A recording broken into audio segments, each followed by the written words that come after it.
but we exist in a world that potentially all there is this world and nothing else.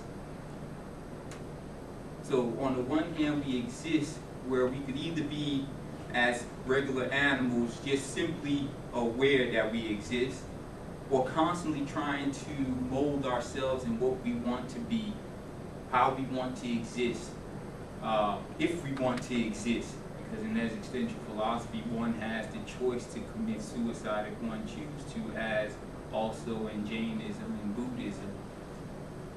But the point is, not only do we exist, or we be existence, being, in a world where potentially that all we have is this world to manifest our existence, our being, and that there's possibly nothing else after this. There possibly may not be a God. There possibly, and I say possibly because to believe that there is anything else, one must make what Soren Kierkegaard calls a leap of faith. Just like I must make a leap of faith that there possibly is nothing else out here outside of my existence, I also must make a leap of faith that there is something else. That something else may be God, whatever you think that something else, that nothingness is.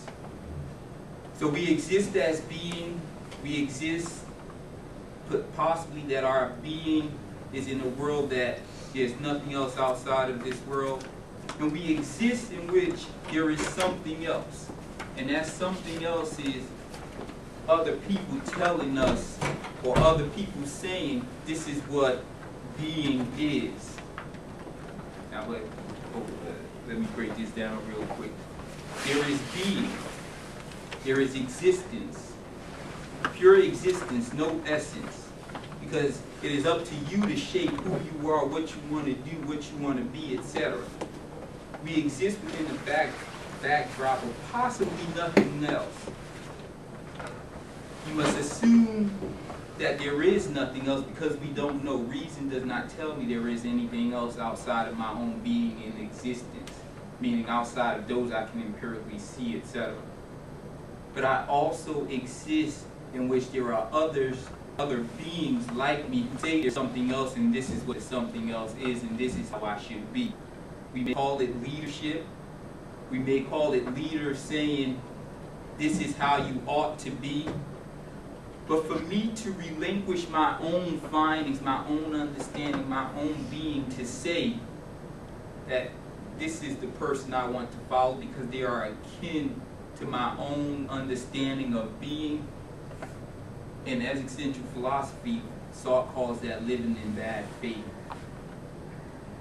Now, it's strange, meaning for me to assume that my understanding of how I should exist should be your understanding of how you should exist is itself hypocritical on its face.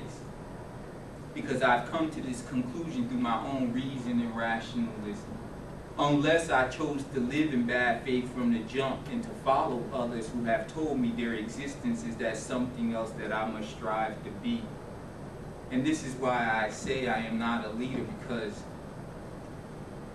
in the 21st century, as well as previous centuries, mass murders have been committed not by individuals, but by leaders who have said this is what our existence ought to be and everybody else should listen to me and do as I say, etc. That is the biggest threat to democracy, is when individuals relinquish their own ability to define being for themselves.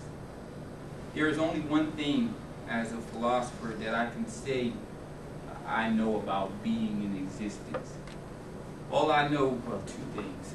All I know is that I am being a being and that I exist in the world with others.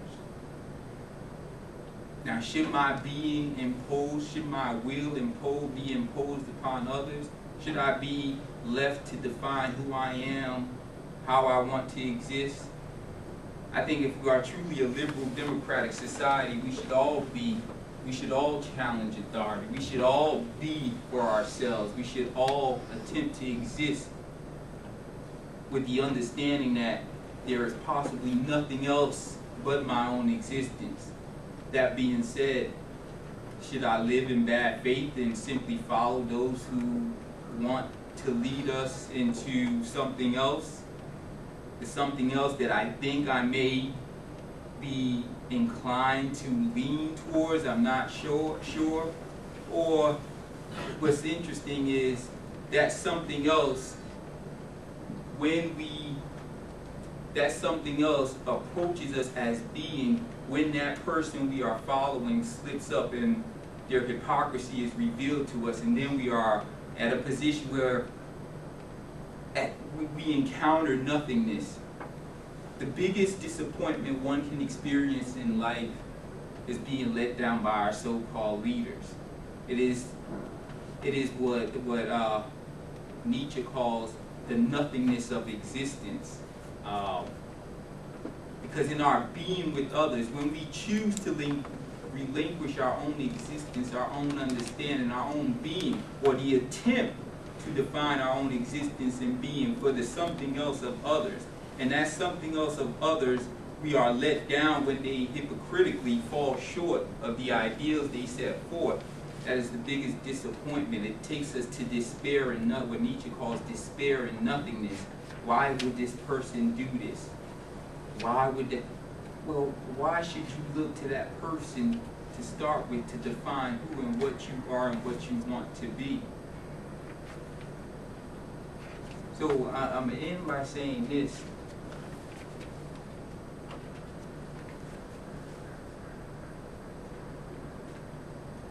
If you are to exist in the world, you do not look to others to define your own existence. Your own existence, if it is the case that what makes us human beings is the fact that we possess rationality. You should define yourselves based on what it means to exist in the world with others, what it means to be in a world in which there is possibly nothing else but existence. Now you can take a leap of faith and say, you know, there is something else out there. You can take that, but you must define that something else for yourself. You cannot look to others to define it for you. You may not say, I see myself in that others. That is relinquishing your own existence. That is, in fact, that is saying there is nothing else but that something else that person is. And philosophically, it's problematic for me as a philosopher. It's problematic because the world, the 21st century world we occupy is on the brink of a clash of civilizations, because we have a bunch of people who say there is something else that we all should be willing to die for. Whether it's a Muslim cleric, Ahmadinejad, whether it's President Obama, whether it is President Bush, we have all of these other beings who are saying this is the nature of existence that you all should be fighting for. Have you questioned that existence? Have you reflected, is this the nature of being that I should be fighting for? Should I be fighting for an interpretation of our Western Christian values? Should I be fighting for an interpretation of our Muslim values? An interpretation of another being's interpretation of another being's interpretation of another being, an interpretation of another being's understanding of what it means to be in this world. This is why I am against leadership.